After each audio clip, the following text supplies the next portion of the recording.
You are listening to Leaders and Legends, a podcast produced by Veteran Strategies and featuring conversations with fascinating and impactful men and women who have shaped our world, our communities, and our history.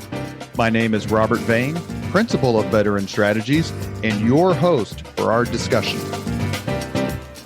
You are listening to Leaders and Legends, a podcast presented by Veteran Strategies, an Indiana-based public relations enterprise, and sponsored by Garmon Construction, Leaders and Legends LLC, the Grand Hall and Conference Center at Historic Union Station, the McGinley's Golden Ace Inn, and NFP, a national insurance broker with strong local content.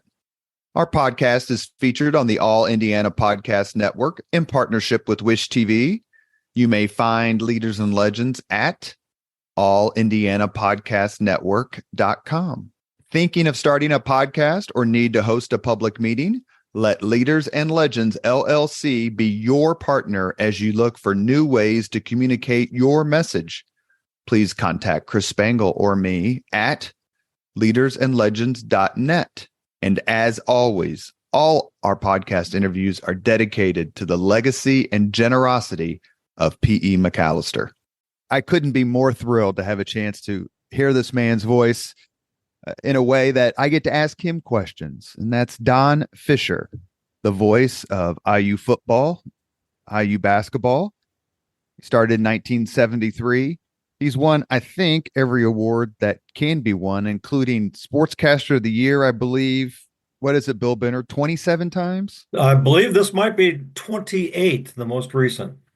So we're going to talk to Don Fischer about his career, about IU, about games, about them being a football school now.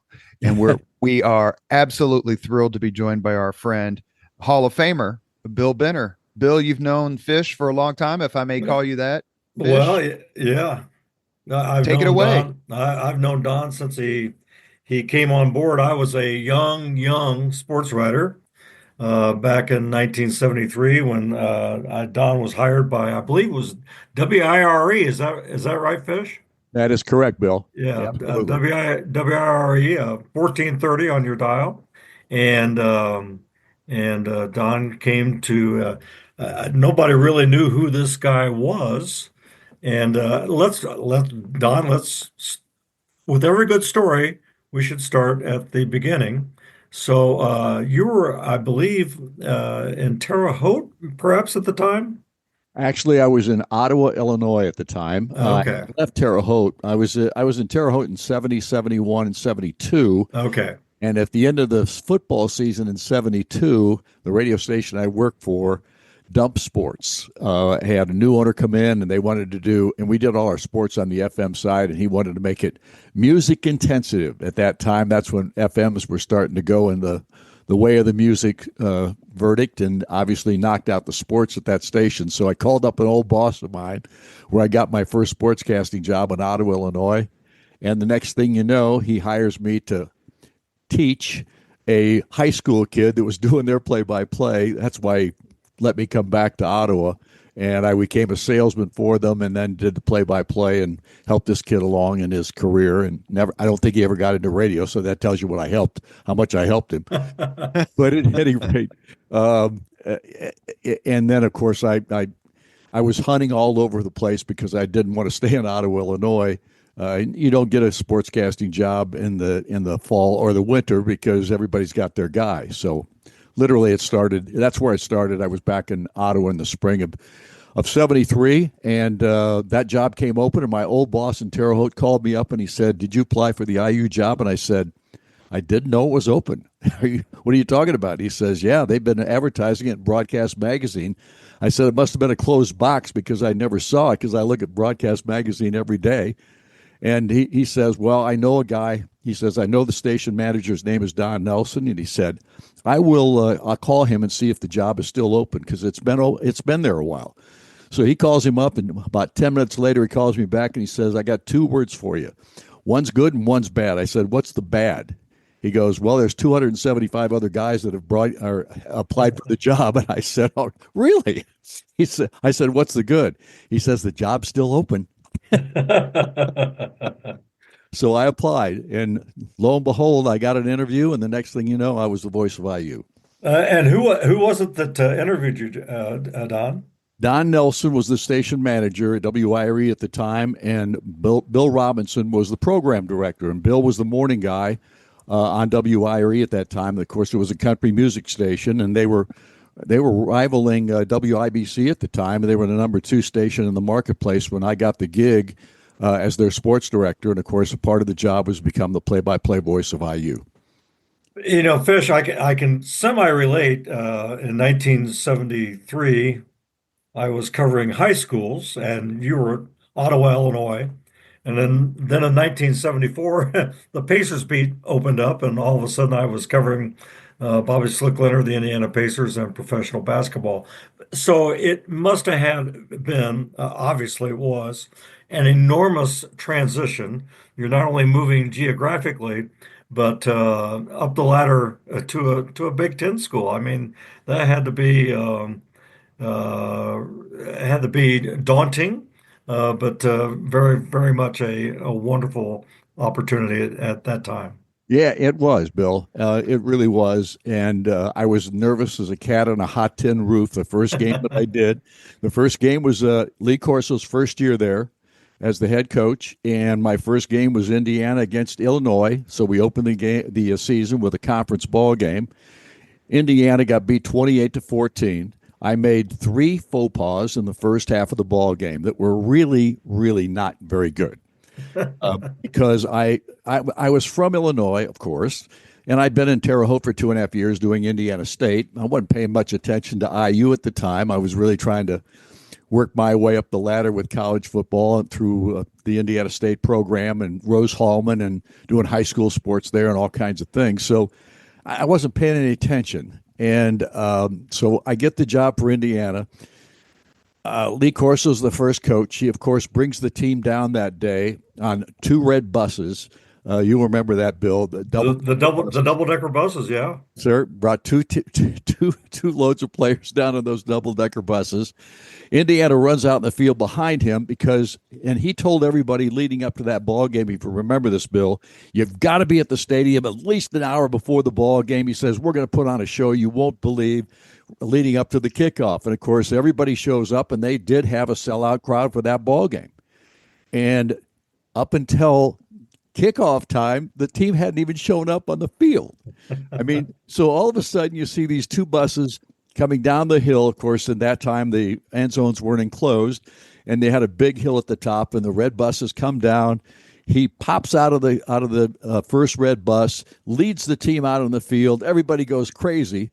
However, they got a penalty flag, 5-yard penalty for delay of game. So that was the start. But the faux pas, I called Indiana University of Indiana 8 times in the first half. Oh, my. And they said at the radio station, it lit up, the phones lit up like a Christmas tree. And so I was being harried in the context of they couldn't call me during the ball game. At halftime, however, I got a phone call, or I had somebody come up with a phone call message to me that said, you best not say University of Indiana again today. If you do, you might get fired. And I haven't ever said it since. Well, and there you go. And was Max Skirvin your sidekick at that point? Max was my sidekick. Max was the play-by-play voice before I got the job. And he was not happy that he was now the color analyst.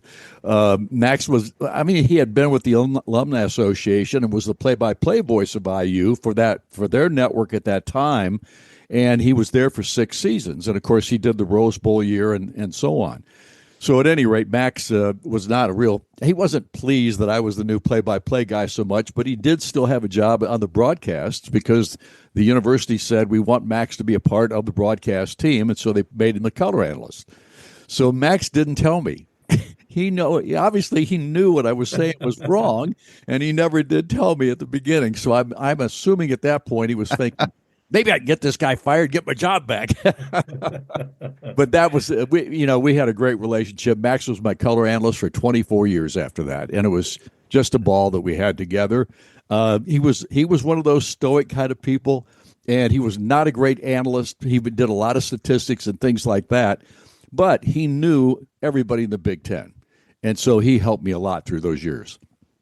And about that same time, Don, there was prior to your arrival, there was an arrival of another young, relatively unknown person at the IU campus, and his name was Bob Knight.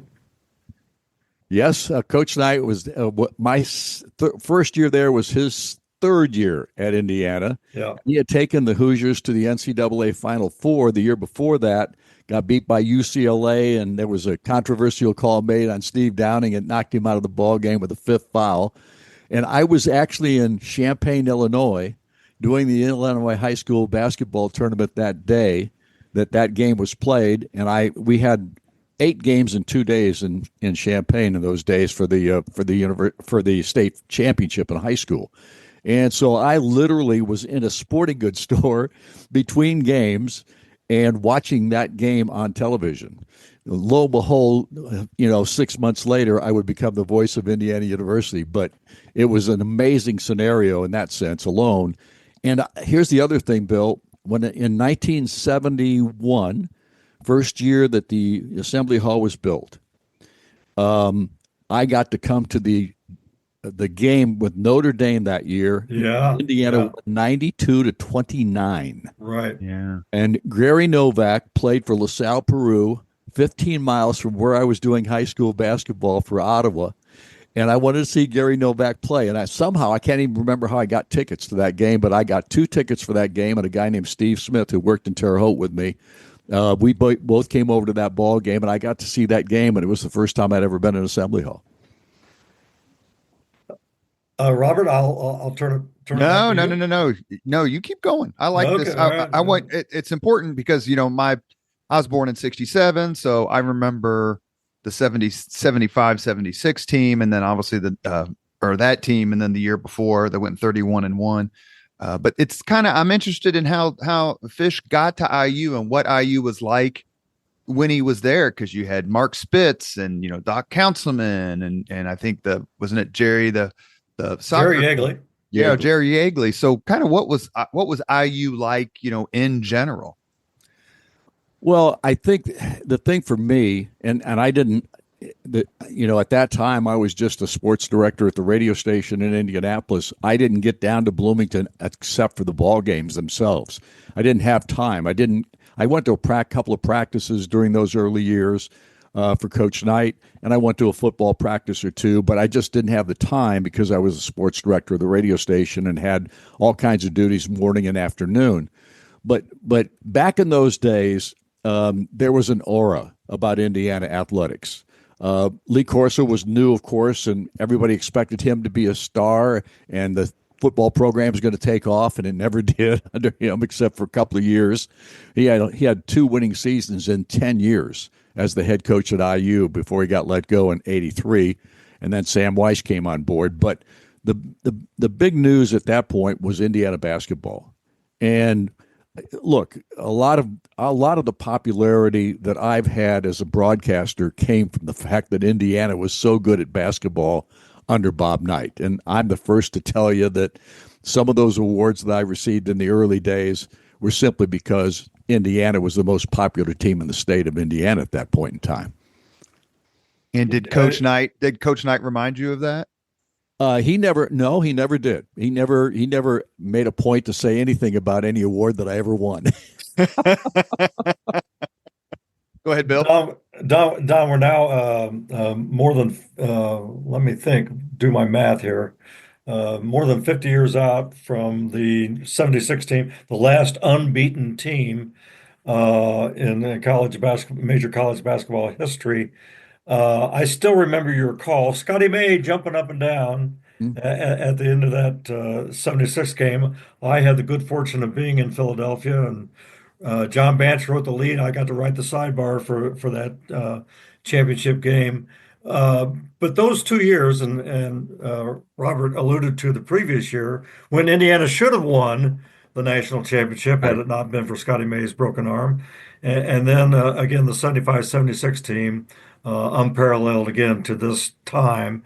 Those 2 years for a young sportscaster, for a young voice of the Hoosiers, you had to feel like, man, I've just arrived at the perfect time.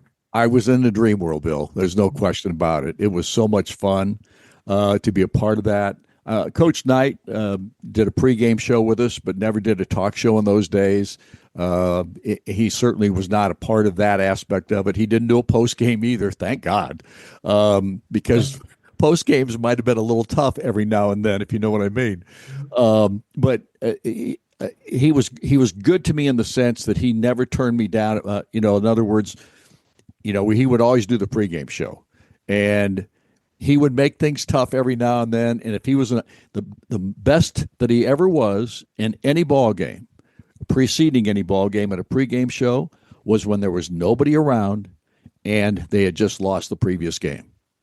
And the reason was because when he was in a great mood or they were playing really well and those kinds of things, he wasn't concerned. He wasn't concerned with anything other than just doing the show itself, the pregame show.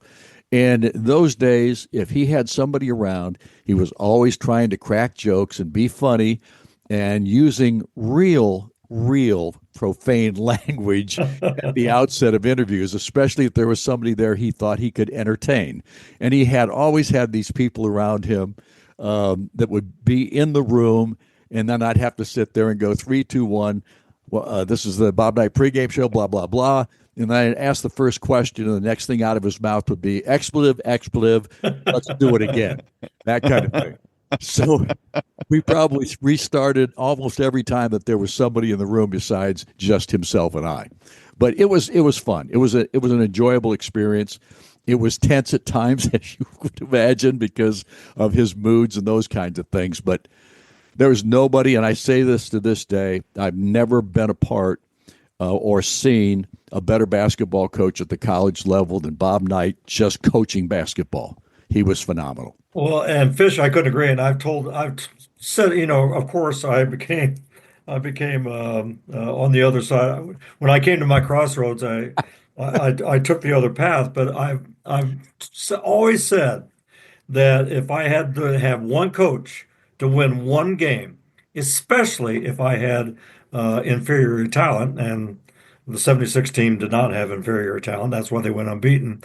But if I had one coach to win one game with inferior talent, it would have been Bob Knight. He was a genius. He was, absolutely. That's the best word you could use in regard to Coach Knight, is genius. You're listening to the Go ahead, Bill. Go ahead, Robert. Just very quickly, you're listening to the Leaders and Legends podcast. Our guest tonight is Don Fischer, the voice of IU athletics for more than 50 years, and we are joined by his friend, proud IU alumnus, Hall of Famer Bill Benner. Keep going, Bill.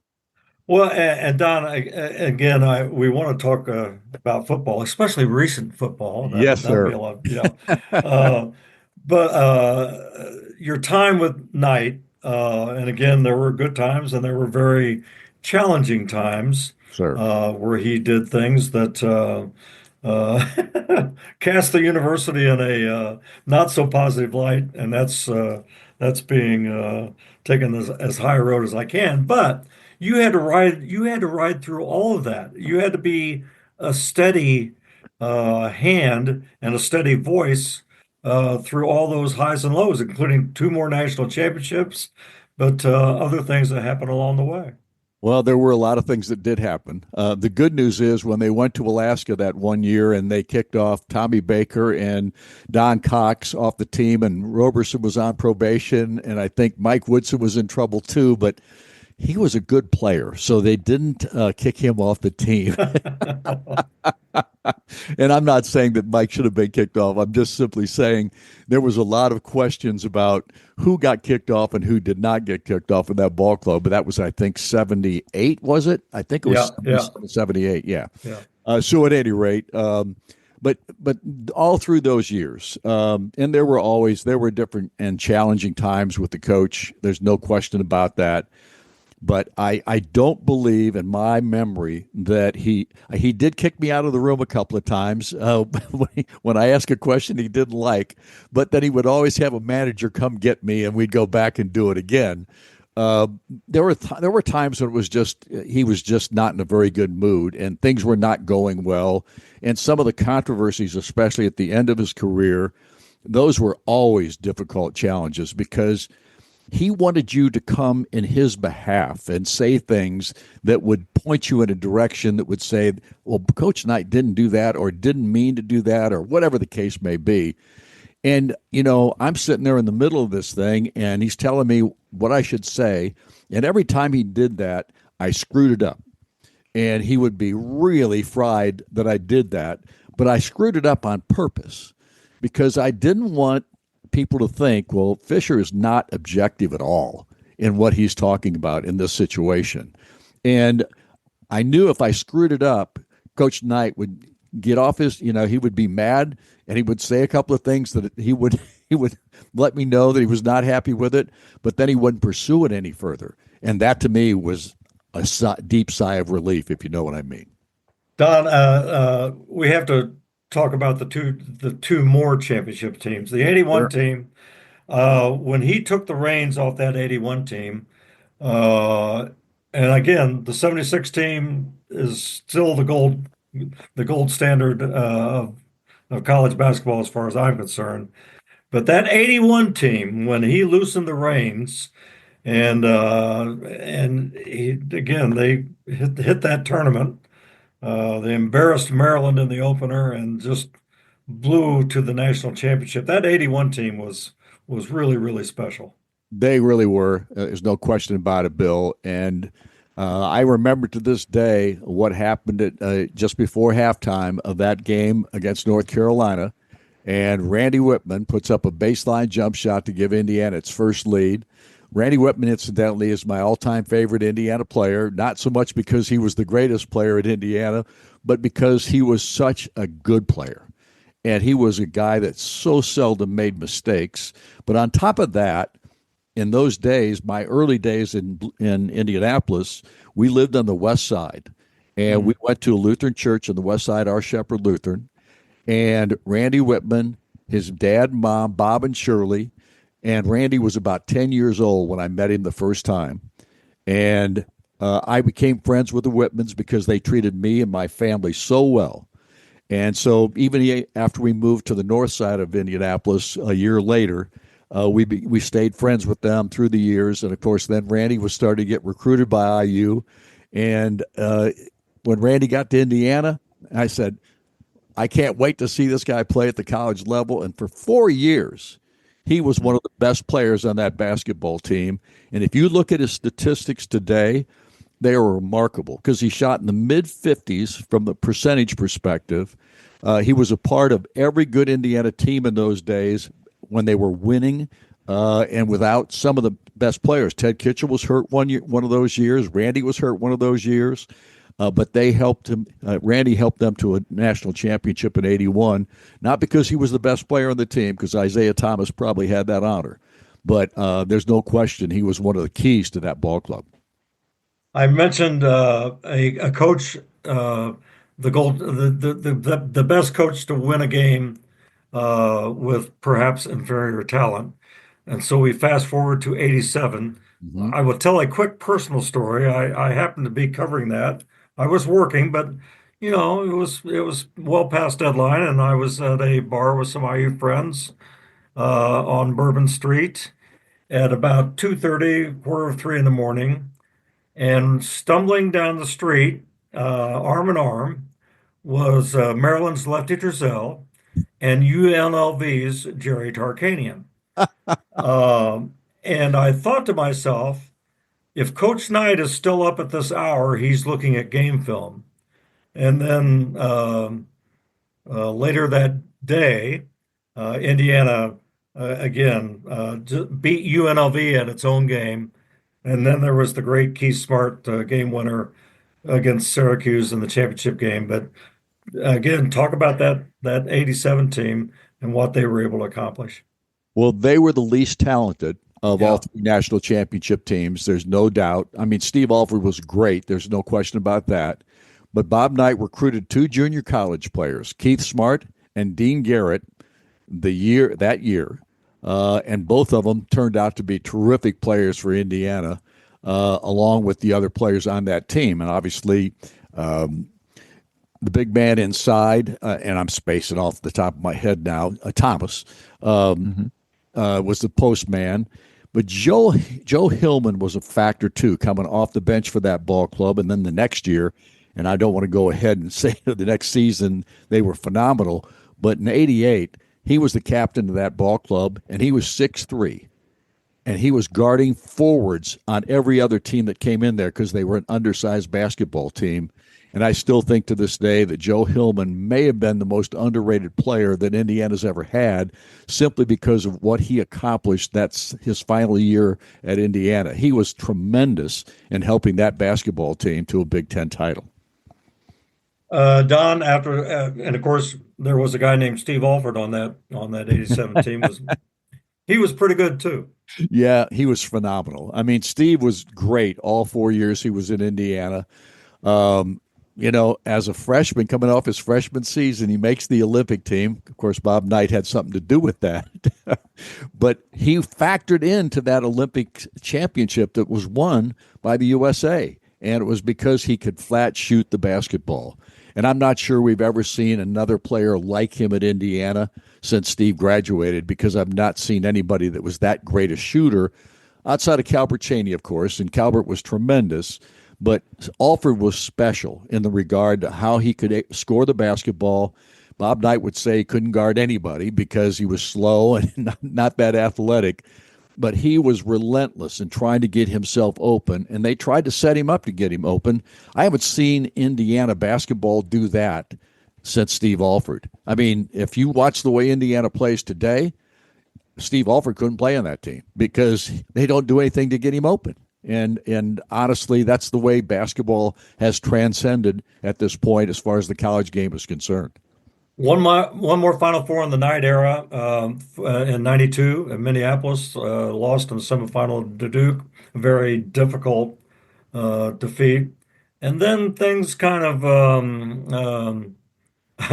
for lack of a better term, they went downhill, not substantially downhill from there, but they were not at the IU standard of the time. No, they were not. And I don't want to go there in regard to Patrick Knight, because Pat is a friend and a guy that I respect. He's worked his butt off to get back into the coaching aspect of it, and he worked for the Pacers for a long time as a scout. But I think Bob wanted Pat to be a star. And in those few games as a senior year, in the very beginning of the season, he started Pat in 2 ball games in Hawaii, I think it was. In those 2 ball games, they lost them both. He started the first game and the third game. He started the third game, and they lost both of them. And I still think to this day that one of the failings the coach had, he should not have coached his son. I just think it was too hard. And he loved Pat. Pat was a hard worker and all those kinds of things, but he wasn't as talented as some of the other guys. In fact, I thought they lost a player. Rob Hodgson left the team his freshman year because he felt like he should be playing, and they redshirted him. And he felt like, I should be playing on this basketball team. And he left the team and went to Rutgers, I think it was, at that time. So, but things just weren't the same. And I don't know if Bob struggled a little bit with the recruiting and those kinds of things. And as you get long in the tooth, so to speak, from a coaching perspective, sometimes I think that you take a little bit of that away, because coaching is a very difficult job and recruiting is even more difficult, especially in the day and age which Bob was in at that point in time.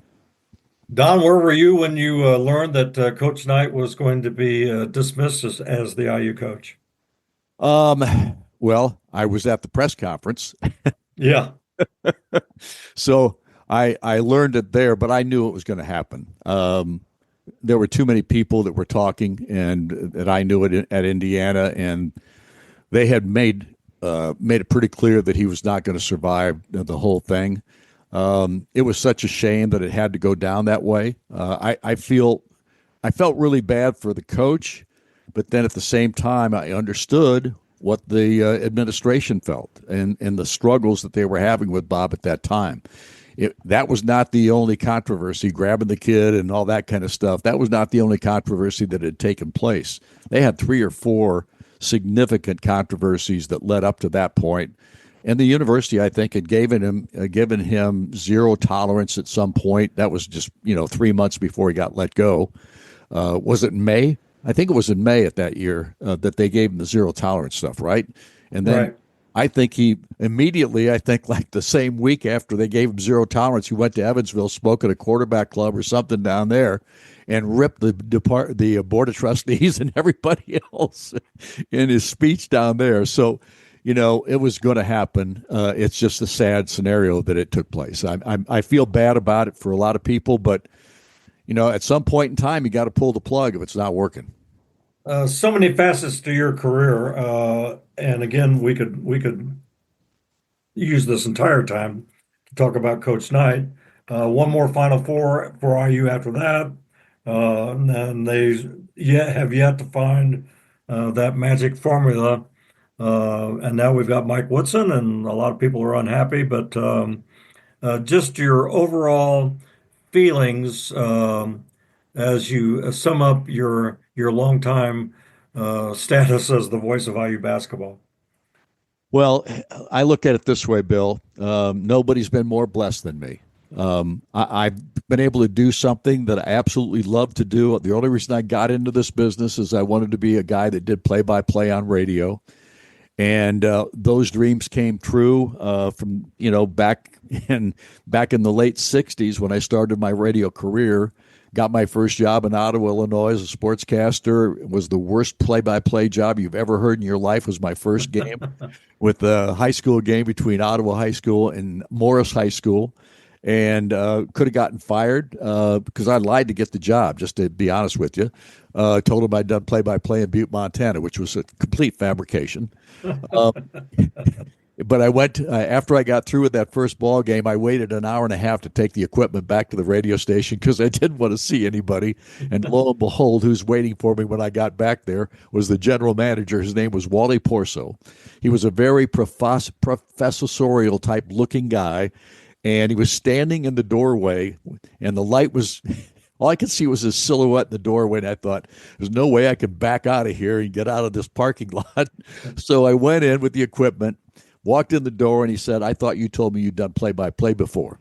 And I said, well, Mr. Porso, if I'd have told you that I'd never done any play-by-play, I didn't think you'd give me the job. He said, no, blank. You could fill in the blank. He said, if you got 3 weeks, he says, if you're not better in 3 weeks, he says, you're out of here. Next day, got up, called a guy named Art Kimball, who incidentally was a DePaul graduate from Greencastle, was the voice of the LaSalle Peru Cavaliers.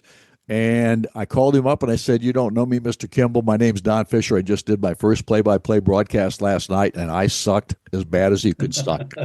And he goes, well, what do you want me to do about it? And I said, well, I would like to come and see if you could meet with me and kind of give me some insight and some tips on what I need to do to get better. He said, what are you doing tomorrow? And I said, I'm going to church. He said, what are you doing after church? I said, whatever you want me to. And I sat down with this guy for 5 hours that afternoon. And the stuff that I learned from Art Kimball in those days was what I've used my entire career. You are listening to Leaders and Legends, a podcast presented by Veteran Strategies. Our guest on this show is the voice of Indiana University athletics, Don Fischer, and we are joined by our sometimes co-host and great friend, Bill Benner. Don, let me ask you a question because I want to see the look on Bill Benner's face, even though we don't post the video here on the podcast. What is your opinion of multi-class basketball? You don't even want to ask me that question because I might use some profanity. No, you know what? I'm happy for the teams that win state championships. I always will be. but it should be one class basketball. They'll never replace it. They'll never replace the excitement of winning a sectional or a regional for whatever school you played for or you were a team or a high school student of. In those days, it was fantastic basketball. It was tremendous and tremendously exciting for everybody that played it. And for any of those teams that ever won a sectional, regional, semi-state, whatever the case may be.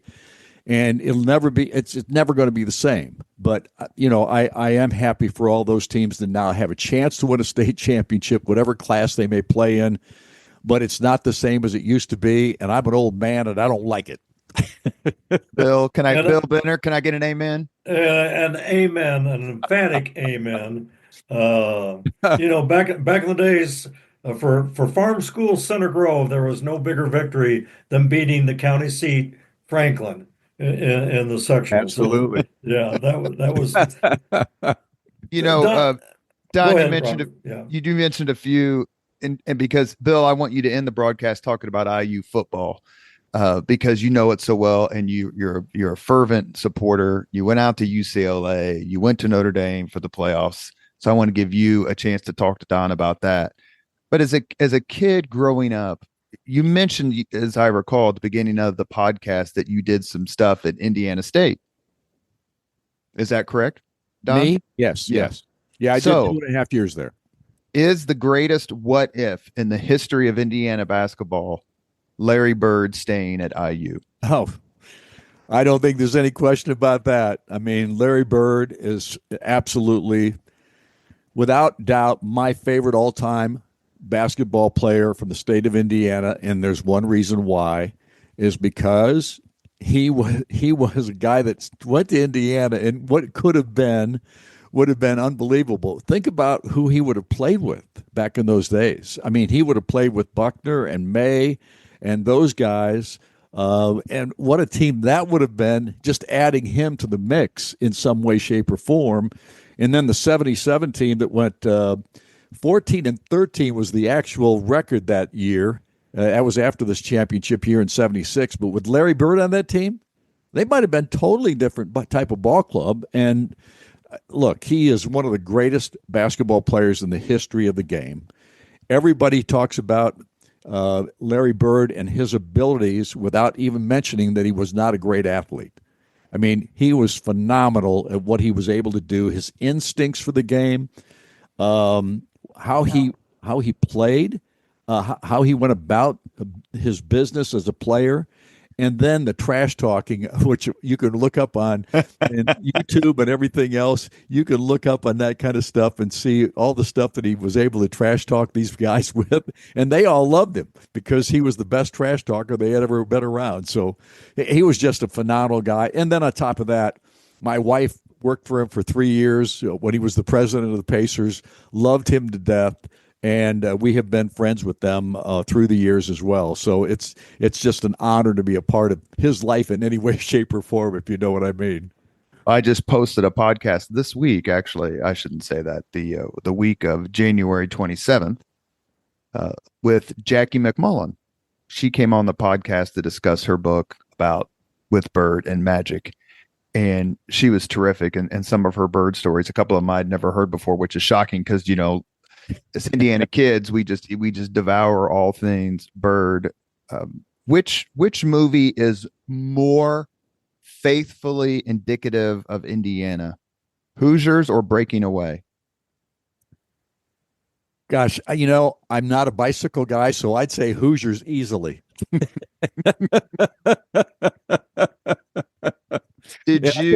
I think Breaking Away was a good movie, and I think Angelo Pisa was phenomenal in what he did with it. But there's no doubt in my mind that Hoosiers is the best sports movie that's ever been made. I cry. I still cry every time I see it. I start crying. I get tears running down my face because I get so happy for what happens toward the end, Did you read A Season on the Brink by John Feinstein?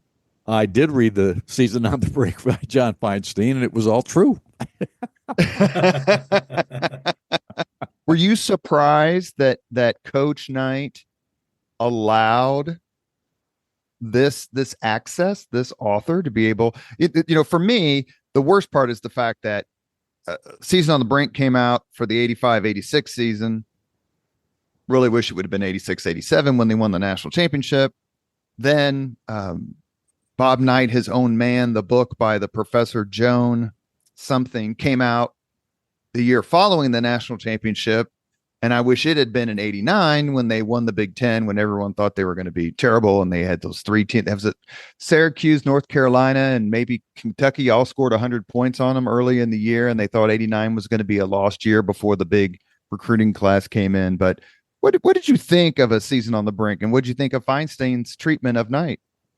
Well, I thought it was about as fair as you could get. If I was the guy that was the subject of John's book, I probably would have been mad too. But I think it pulled back the curtain on Bob in a major way. And everybody that I ever talked to after I read the book and after talking with people who had read it, everybody said they absolutely loved the book. They thought it was tremendous. And some of them, it totally ignored the negative about Bob Knight in regard to that book. I mean, they said it was just a great book and we loved to read it. And they thought that was very fair of how they treated Coach Knight in the book. Now, I know Coach Knight didn't think so. I think he actually thought the book was pretty good, but one of the things he hated, and he hated that because he didn't like, because he used, as we know, a lot of profanity. And Feinstein put a lot of profanity in the book, a lot of the profanity that he used in the book, that Knight just took offense at that. He thought that was, you could have put a cover on that and not brought that out. But I think it would have taken a lot away from the book as well, because you had to know who Knight was. And it just basically pulled the curtain back on Bob, and I don't think he liked that. Tell us about Chuck Marlowe. So often, when you mentioned YouTube a few seconds ago, and I remember watching the show, it was such a big deal. But the outtakes that are on YouTube, for those of us who can remember the Bob Knight show, would you ever get within 10 foot of hosting a show like that? And how did Chuck Marlowe and Knight get along? How did Chuck handle him? Well, first of all, they got along very well. Had they not gotten along very well, he wouldn't have lasted very long with Coach Knight. and the other thing about Chuck was Chuck was kind of a foil for Bob, in the sense that he always wanted to make a declarative statement about something. He would say, well, Bob, your basketball team today, they didn't do this, this, this, this. And the next thing you know, Knight would be going, well, Chuck, you don't know what you're talking about. Or he would come up with some kind of a slam on Chuck, because Chuck was trying to make a declarative statement about something that happened in the ball game or about how things went. And he would always disagree with that. Then, of course, later in his conversation, in talking about what Chuck had said, he would come back around and basically admit that Chuck was absolutely correct in what he was saying. If you listen carefully, you could always pick that stuff up, which I didn't see every one of Coach Knight's shows, but I saw most of the controversial ones. And I knew if Chuck was having to do that show at 4 o'clock in the morning, it was going to be a long night for him. And sometimes they did it at 4 o'clock in the morning. Let me ask you about a particular year. One of my very first guests, actually, in the first year I did the podcast, and I'm about ready to post my 300th interview. Wow. Was with John Wertheim, who grew up in Bloomington, went to Yale. He's the editor of Sports Illustrated at the moment, but he wrote a book about being in Bloomington in 1984. What was your interaction with the Olympic team and the trials and everything that happened that year? I didn't really have any interaction whatsoever. I did go to a couple of the practices when they were having tryouts and those kinds of things. So I got to see a few of those practices. But I just didn't have that much involvement whatsoever. I wasn't a part of I wasn't a part of anything down there in that regard. And Bob Hamill kind of kept me in touch with what was going on with some of the things that happened. But all I can say is that Coach Knight, he wanted to win a gold medal. He wanted that team to win a gold medal, and obviously they did, and they were one of the best teams that's ever come across the pike in regard to to college basketball players playing in the Olympics. But without doubt, I think the biggest thing about that team and about him in regard to that team was what it took out of him. Because the next year was probably the most difficult year I think I've ever dealt with him, or that any players have ever dealt with him, because he was wore out. He was coming off an 83 team that had struggled a little bit, and the 84 team was a little bit better, but at the same time, they were freshmen for the most part. And in fact, I think Alfred's freshman year, he started 4 freshmen, Bill, didn't they, one ball game? I can't You're remember. right. That's right. In Minnesota. Right. Yeah, exactly. And because he was so upset. And again, it was a big reason was he was wore out from coaching that Olympic team and not having a break from the year before. So between the 83 and 84 season, he had no time off. He was working with that Olympic team and getting it ready to play in the Olympics.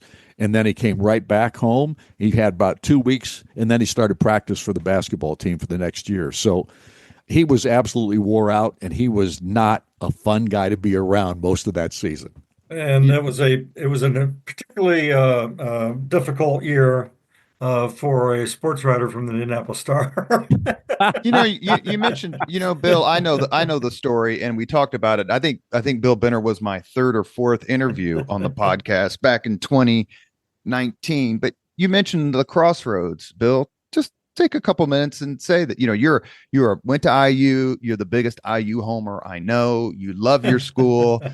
You drag your beautiful wife to all these games, and she's an IU lover as well, graduate. So there had to be some pressure on you to be quote unquote loyal. And then, you chose, like you said, a different path, a more maybe journalistic path. What happened? Well, I chose to be objective. So I've said this many times. I think and this would include Bob Hamill, anybody in the print media would sooner or later come to their crossroads with Coach Knight. And mine was in '84.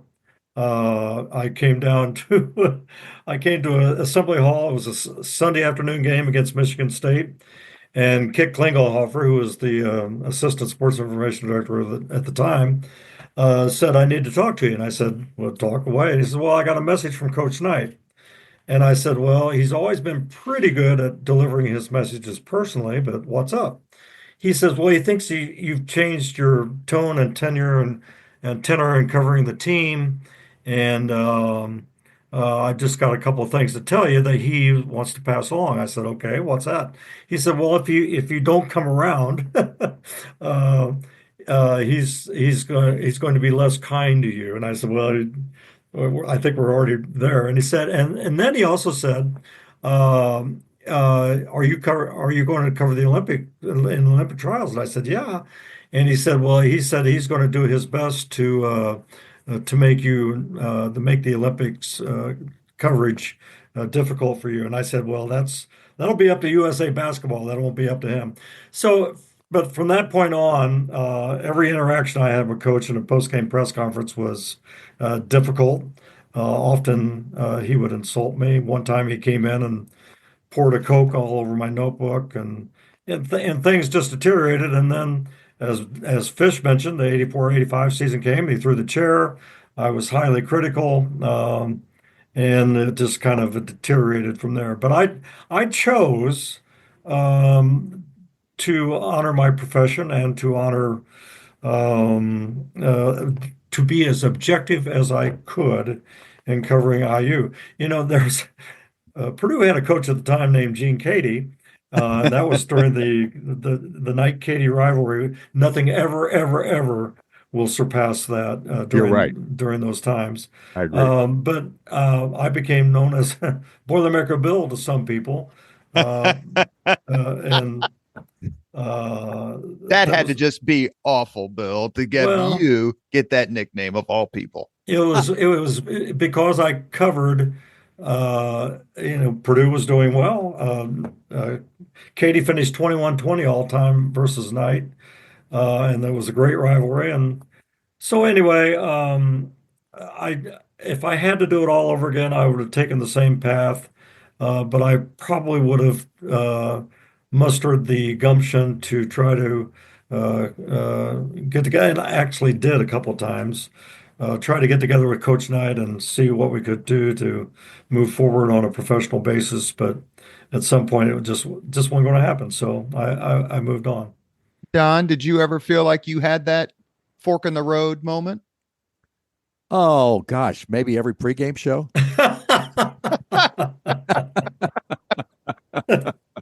No, I mean, I knew what I was in for when I first got the job at IU, and I hadn't met Coach Knight, and I knew I did hear some things about his reputation at that point.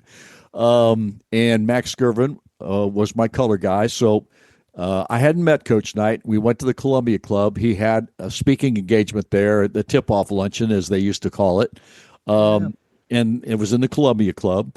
And Don Luft, who was my spotter in football, and I could obviously work for the varsity club at that time. And so Don Luft said, let's go up to the Columbia Club and see Coach speak. And he says, I'll introduce him to you after the program. And I said, great. So Max, Don Luft, and myself go into the Columbia Club. We're sitting there watching Coach speak. He's doing a great job. Everybody's excited. He's doing his normal good spiel, so to speak, and hilarity and all those kinds of things that he was very good at getting involved with the audience, and very funny, obviously. And so next thing you know, the speech is over. People are asking for autographs, so we stick around there, and Luft says, it'll be a while. He says, we'll stick here for 10, 15 minutes and see if we can get him to come over. So finally, he's by himself for a second, and Don Luft goes over, grabs him, and says, come over here, Coach. I want you to meet somebody. He says, this is the new play-by-play voice of Indiana University. I said, this is Don Fischer, and I stuck out my hand.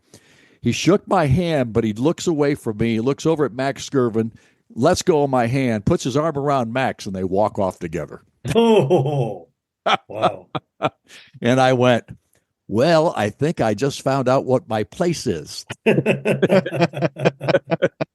But my boss had told me before I went to that Columbia Club luncheon, he said, this guy is going to make it tough on you, and I don't give a crap what it takes. You've got to get an interview with him before every ball game, and whatever you have to do to get that interview, that's on you. And so I did. Wow. I did that for 27 years. You've covered so many. Before I turn that back over to Bill, so you all can talk about IU being a football school, which, by the way, if you text Bill Benner anything, it could be about the Holy Roman Empire. His last text is going to be, we are now a football school. So I'm telling all the listeners that you covered so many games, so many achievements, kind of a rapid fire maybe here for a few minutes. True or false? Bob Knight's greatest achievement that gets the least amount of mentions. He went undefeated 2 years in a row in the Big Ten. Yeah, I'd say true. Absolutely, because nobody talks about that. And he was one game away from being undefeated 3 times in the Big Ten throughout his career. Poor Chris Reynolds decided to celebrate one free throw too early. The 1984 game against North Carolina. North Carolina had 4 number 1 draft picks. IU had 1, Uwe Blop. That speaks for itself. They were a young team. Is that a game that stands out in your memory? And if it does, just chat a little bit about it. Well, there's no question it does, because Alford was a freshman. I mean, and that team wasn't that great. It was a good team, but it wasn't a great team. And sometimes when you watch Bob Knight coach, his best coaching jobs were done when he didn't have the most talent. Mm-hmm. I mean, he was so good at getting guys to live up to their potential, so to speak, who didn't really think that they had all that much potential, but they figured it out. They learned how to play together, and he was tremendous at getting kids to have that chemistry, because the off-motion offense that he ran was hard to learn. And that team was pretty young, and yet they really did a great job of running the motion in that ball game against North Carolina that year. It was, and of course, Dan Dockich will take credit for shutting down Michael Jordan. But Jordan was in foul trouble a little bit. That's part of the reason he wasn't on the floor all the time. But then on top of that, Doc had a lot of help as well, and he would admit that and has Sure. admitted it, not maybe publicly. But is that a game? But it was a great win. It was a terrific win. Is that a game where you go into it as an announcer going, how are we going to stay within 30 points? They were, the number one team in the country, and the list goes on and on. Jordan, Perkins, Doherty, Kenny Smith. I think they had Joe Wolf. They had this amazing, ridiculously talented team. So did you, like, in situations like that, did you fear a blowout? Like, what the hell are we going to do? No, I never, ever, after the first year at Indiana, I never felt like Indiana was going to get beat. I literally did not. I thought Indiana could win every ball game that they played with him as the coach. I mean, I was so impressed with what he did as a basketball coach. I learned so much about the game just listening to him talk, and to when we started having talk shows in 1981, I even learned more about basketball because now we're on the air with him for an hour, and sometimes it was rocky and sometimes it wasn't, but almost always you learn something when you listen to the guy talk about basketball. And I just never, ever thought I never was in the process of thinking we're going to get beat here tonight. I just never thought that. I always looked at it like we could win every game that we play. And now we didn't, but we won most of them.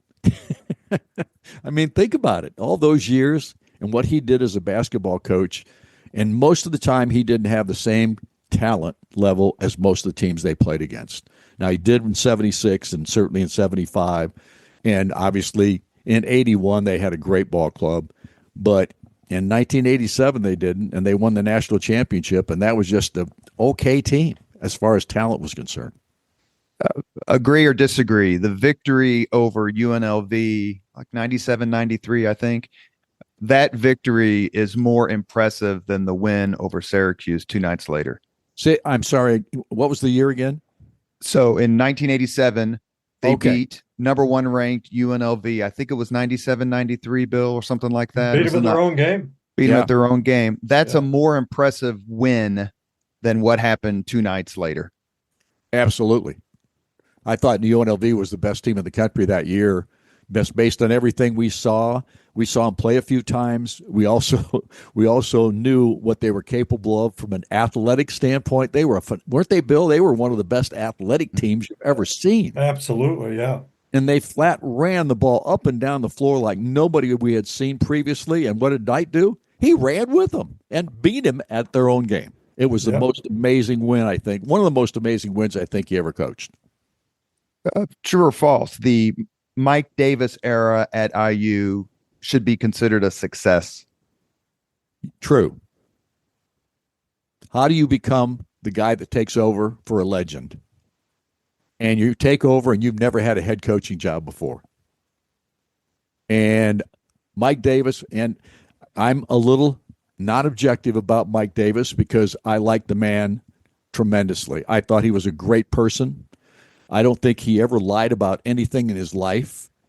I thought he handled kids well, much differently than Bob Knight did, obviously, from the standpoint. I mean, Bob was tough to deal with from a player's perspective. Mike was much different than that, and he was able to coach those guys to a national championship game when nobody thought he could.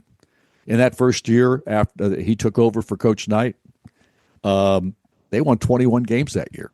And Kirk Haston knocked in almost a shot against Michigan State, which was phenomenal. And so I love Mike Davis to death, and I know he would admit to you this day that he should not. The last job he should have had was the Indiana job, and the first job should have been at Detroit or someplace like that. I mean, and Mike could tell you that to this day. I think he's at Memphis now as an assistant coach there with the Memphis team. I know you're supposed to be, if not objective per se, but have a sense of equilibrium. So for whom did you suffer more or feel more badly for? Marty Simmons missing the front end of 4 1-and-1s against North Carolina in '84, or Dane Fife fouling Jay Williams in the massive upset at Duke in 2002? Well, it would have had to be the Fife the scenario because Dane and here's the saddest part of that is I made a bad call on it too because I thought the foul was called on Coverdale, but it was called on Dane, and so I had to there was a mistake that I made as a play-by-play guy right off the bat, and the thing about Dane Fife was that Dane is one of those players that you either love him or hate him. And if he was on your team, you loved him. If he wasn't on your team, you hated his guts because he was that kind of guy. I mean, and Dane to this day, I'm still friends with Dane, and we talk every time we get a chance to talk one another. We have a great time together. I played golf with him a couple times. He'll tell you that I sucked the time that I played with him as his partner, and I did. But at any rate, to me, that was more disappointing that Dane would commit that foul, number one, because there's no reason to commit that foul at that point, but he did. Is that when you look back at favorite games that you broadcast, does that stand out, or in other words, are the upsets kind of the ones that you remember a little bit more? Haston hitting that shot against Michigan State when they were number one. We already talked about the game in Atlanta and the Omni when IU beat North Carolina. We just mentioned the Duke upset. Are those the ones that you look back and go, man, that was a fun game to call because no one gave us a chance? Oh, absolutely. And the Watt shot, the Christian Watford shot in that year, that Cody Zeller was a freshman and Victor Oladipo was a sophomore, and Indiana they'd sucked air for 3 years. Tom Crean's first 3 years there, and couldn't beat anybody for 3 seasons in a row. And then all of a sudden you got a team that at the point they went into that ball game with Kentucky, they were unbeaten. I think 8-0 at the time, or 7-0, whatever it was. And Kentucky was ranked number one in the country.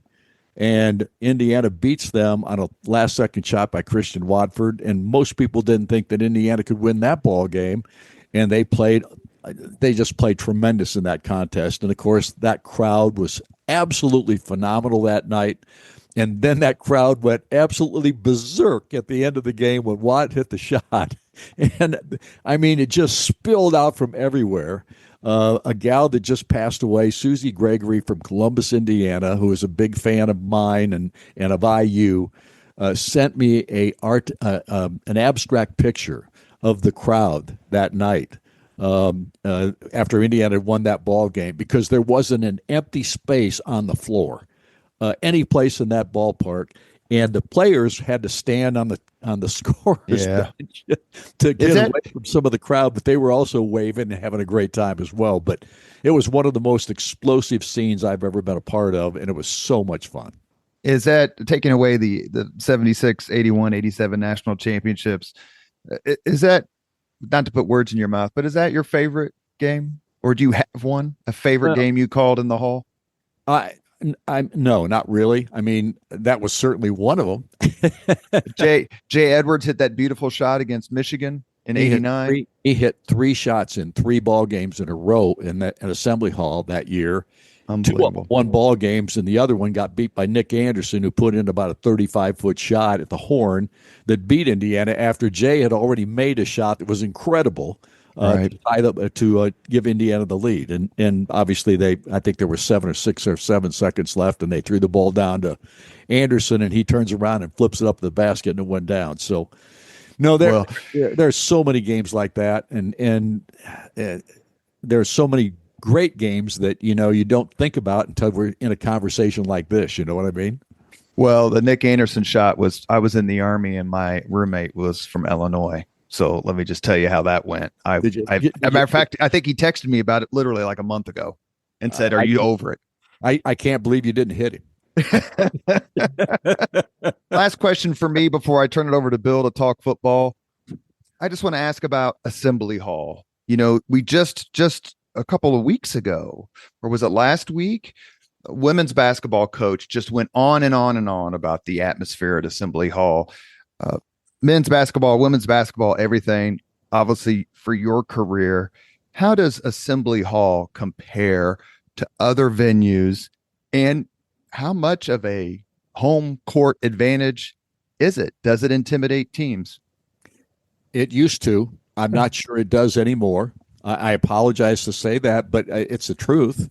We've had a lot of teams come in there here in the last several years, and you got to think about this. Indiana hasn't won a national championship since 1987.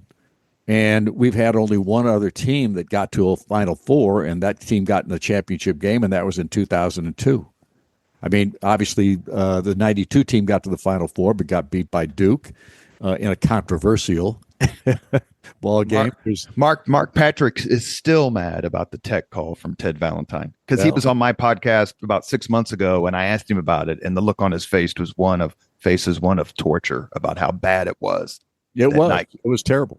It was terrible. They don't even know that he called it on Knight. He said he called it on the bench or something like that, but he hated Bob. I don't care what he says. He can say whatever he wants. He hated Bob.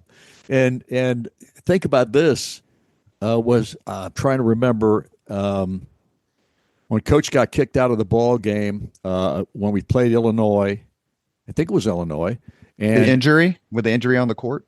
Yes, and he got teched up because he went out on the floor, and Valentine was a part of that, and he walked. I'm telling you, our broadcast location at that time was where we used to be, Bill. You'll know, in that little area just prior to people walking up the steps on either side. We were right there. Valentine was standing right to just the left edge of where we were sitting, and Valentine stood there with his arms across his chest like that. And Knight was walking toward him. I thought, oh my gosh, he's going to hit him right in the mouth. And he had the look on his face like, I'm going to kill you. And he dusted him. He literally brushed him as he walked past him, giving him the most stink eye that you've ever seen in your life. And then he headed out, never went out the women's, that's where the women used to dress, over on the other side. He never walked out there ever. And he walked out there that day because he wanted to go right past Valentine. It was unbelievable. I thought for sure it was going to be the end of Bob Knight's career. I'll get in trouble if I don't ask this question, so please forgive me. I forgot. What is your memory, your recollection when the chair goes through the free throw lane? And how did Knight, who at the first was so mad about it, he turned it into part of his shtick, commercials and comedy skits and everything. He did. And to be honest, I knew something was going to happen that year, because I told you before how tired he was from the previous summer and no break and anything like that. I never thought that he would throw a chair across the floor, however. I just thought something would happen, get kicked out of a game or something like that, and he got kicked out for that. But when that chair went across the floor, I was dumbfounded. I didn't know what to say.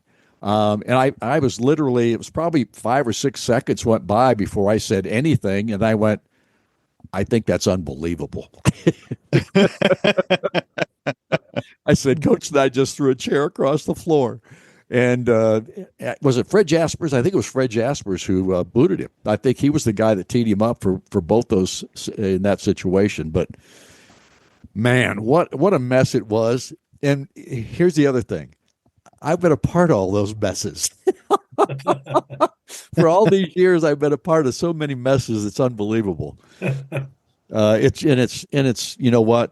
It's been, like I said before, my job is the greatest blessing that I've ever had. No question about it. We have a few more minutes left with Don Fischer, the voice of IU athletics, and we're going to let Bill Benner talk about IU's football tradition with Don before we ask Fish the 5 questions. I won't have to say a word about it because Bill can tell you everything. And we've had Harry Gonzo on the podcast. He was a terrific guest talking about the success they had in the late 60s. Oh yeah. But according to Bill Benner, IU is a football school. So Bill, take it. Well, you talk about messes, and you can't ignore the fact that IU has been, it's the losingest program in Division I history. And we've had teases. First in the Holiday Bowl, that 4 or 5 year stretch with Coach Mao. Um, I'm trying to think of the next tease beyond that. Not too many teases after that.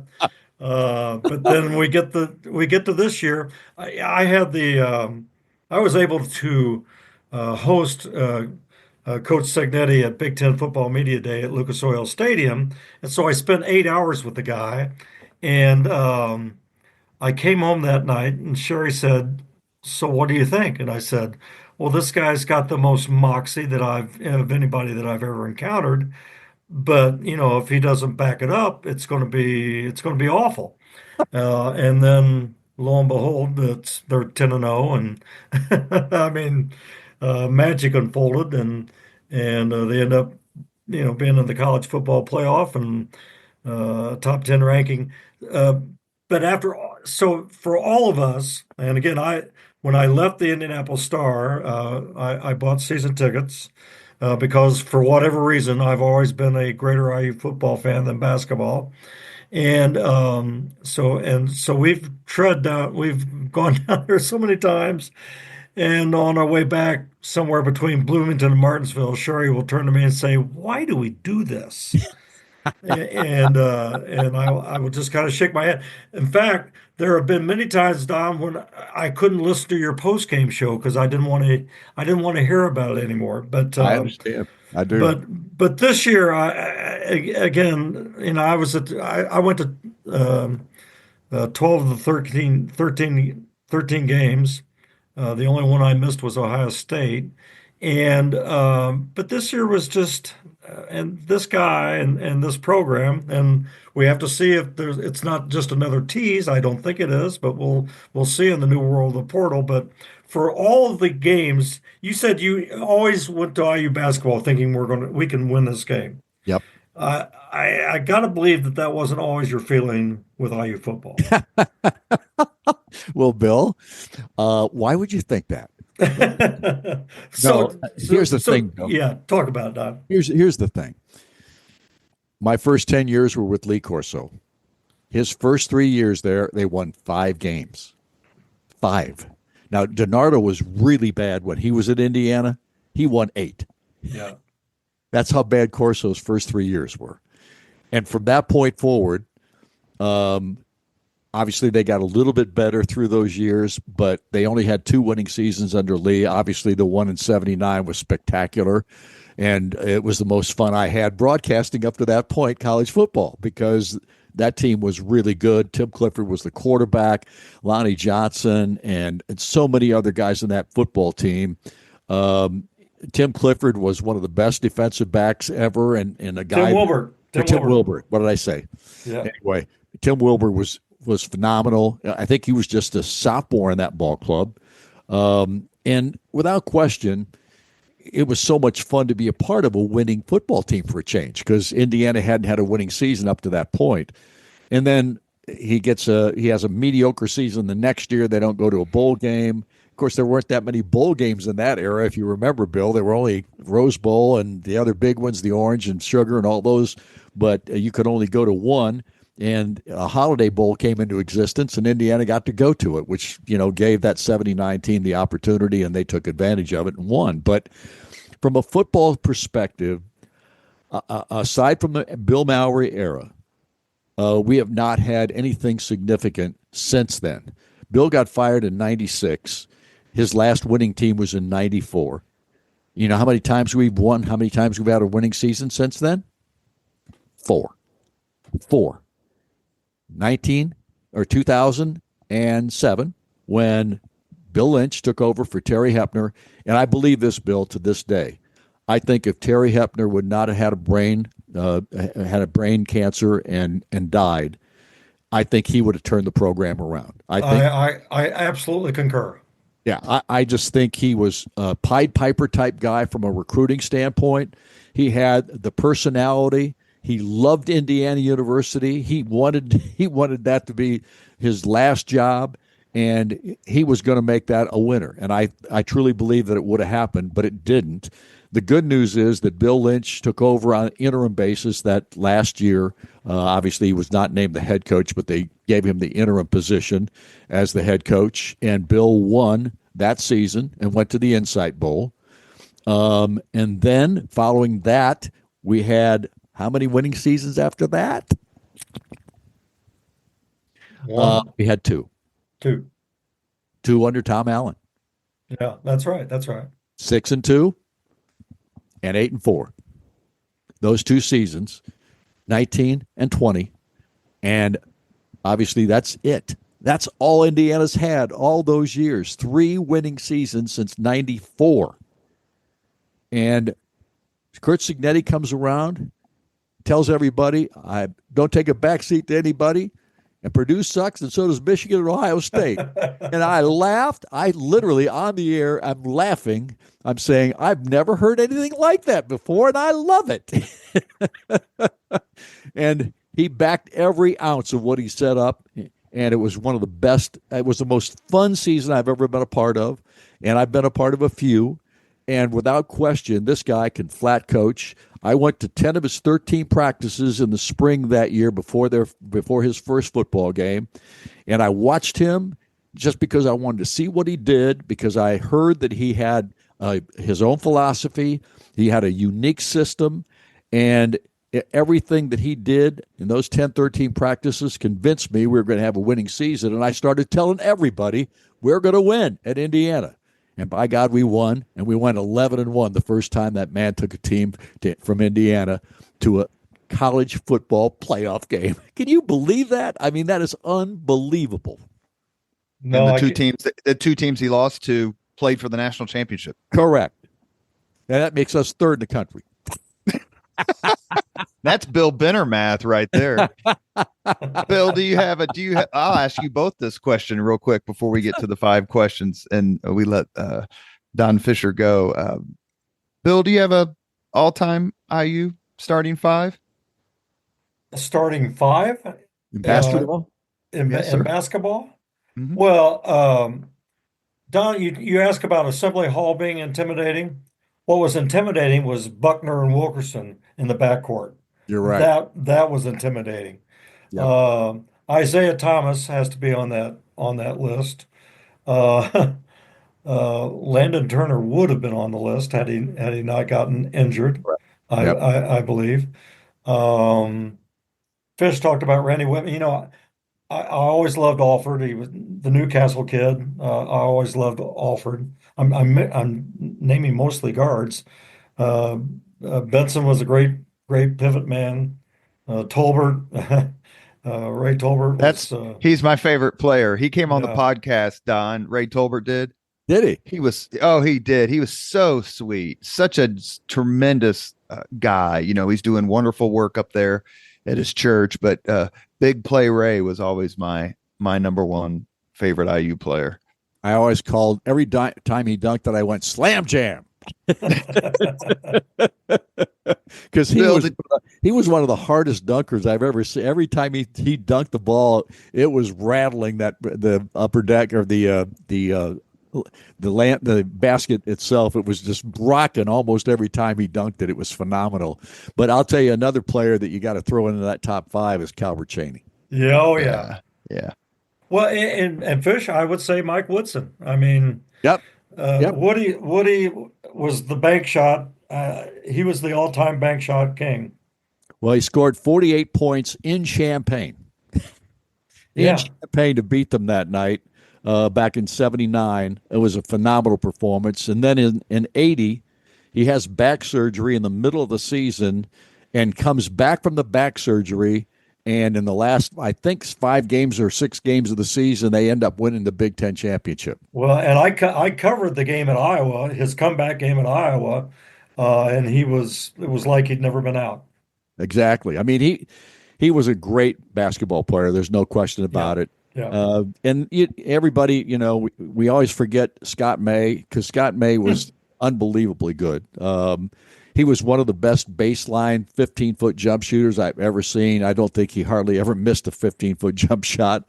in those days. But there have been a lot of great players at Indiana over the years, and they're all fun to talk about. And I still think to this day that the reason so many of those guys were good was because they had the best coach.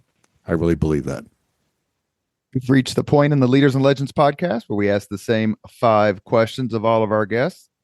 Don Fischer, are you ready? I'm ready. What was your first job? My first job in anything? Yes, sir. I was a paper boy when I was 11 years old. I was a paper boy for 4 or 5 years. What was your first concert? Oh, man. I saw Buddy Knox and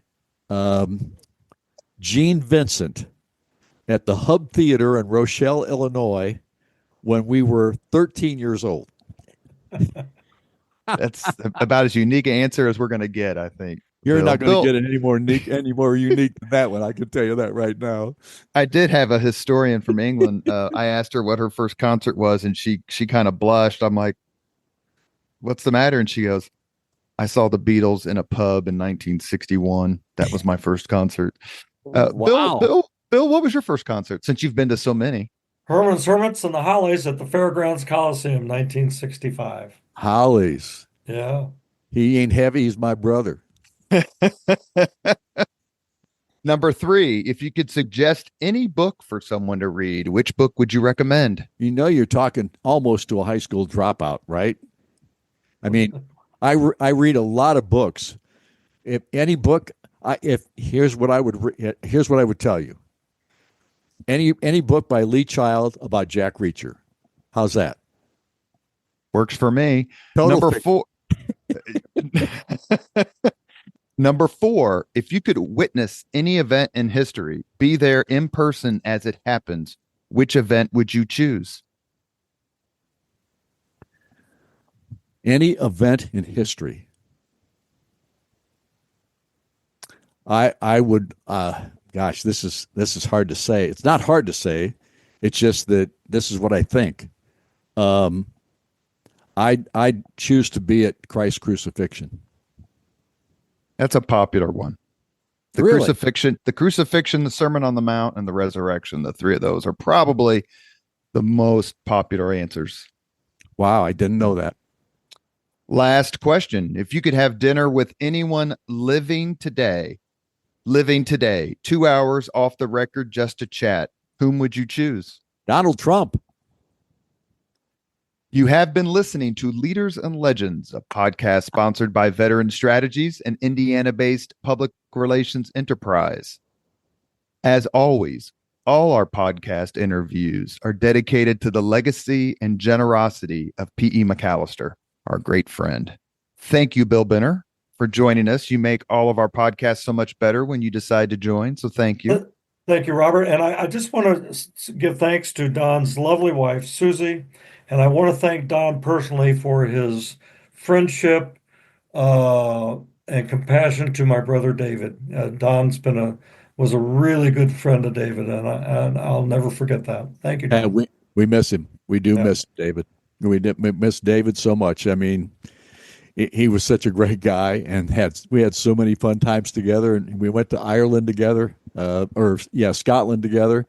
And I've got the pictures. We had one of the best times I've ever had in my life with David Benner and Dale Ratterman and Tom Reitman. Yeah. We had so much fun. Well, Fish, I can tell you that David Benner came on the podcast shortly before he passed with the promise that we would make fun of Bill Benner as much as we could within the hour time frame, and I think that we accomplished that. Don Fischer, thank you so much for being a guest on the Leaders and Legends podcast. Final word.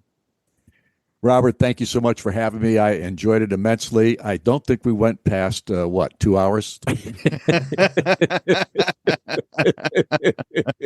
Thank you for all, and I mean this sincerely, all the memories, all the professionalism, all the great calls. I mean, your voice is Indiana basketball, and to many of us who grew up with you, with Coach Knight, we're just very grateful. You're too kind. Thank you so much. Appreciate it. Thank you very much for listening to Leaders and Legends, brought to you by Veteran Strategies Incorporated. If you want to contact us about this program or our menu of public relations services, please send us an email at robert@veteranstrategies.com. That's robert@veteranstrategies.com.